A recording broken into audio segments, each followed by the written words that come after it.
One of those heroes right now, Ken Marlin, author of The Marine Corps' Way to Win on Wall Street. Ken learned important leadership skills during the decade that he spent in active duty in the United States Marine Corps, and he says he uses all of those skills every day in his career on Wall Street. Now, Ken, good to see you. Nice to see you, Trish. Thanks. So you wrote a book about this because you want people to know what you learned as a Marine that has enabled you to be a success outside of the military. Tell us about it. I did. In some ways, I wrote the book because I was frustrated. I just kept seeing people doing dumb things like Wells Fargo, which you've talked about, and other just dumb things. And I'd said to people, why can't people just run their businesses the same way, using the same principles I learned in the Marines? And I had friends that said, why don't you write a book about it? So I did.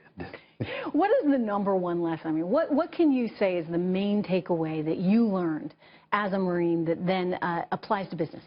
You know, there's 11 principles in the book, and I certainly think they're all important, but it does start with one. It's the first chapter of the book. It's a concept that I call taking the long view. What it really amounts to, and it's not that complicated, is the idea that in the Marine Corps, we all understand what the long-term strategic objective is, and then all tactics are designed to achieve that objective.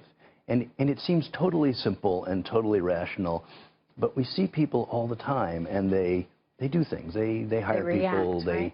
or they buy a company, or they sell a company, or they open an office, and we say, how did that particular action help them to achieve the long-term objective? And so often, it didn't. It was just a target of opportunity. And maybe they don't even understand their long-term goals. Maybe that's part of it. Know what your goals are and constantly be working towards that. You know, you would think it would be Management 101. I watched Verizon buy Yahoo. I thought it was a smart move. They already owned AOL.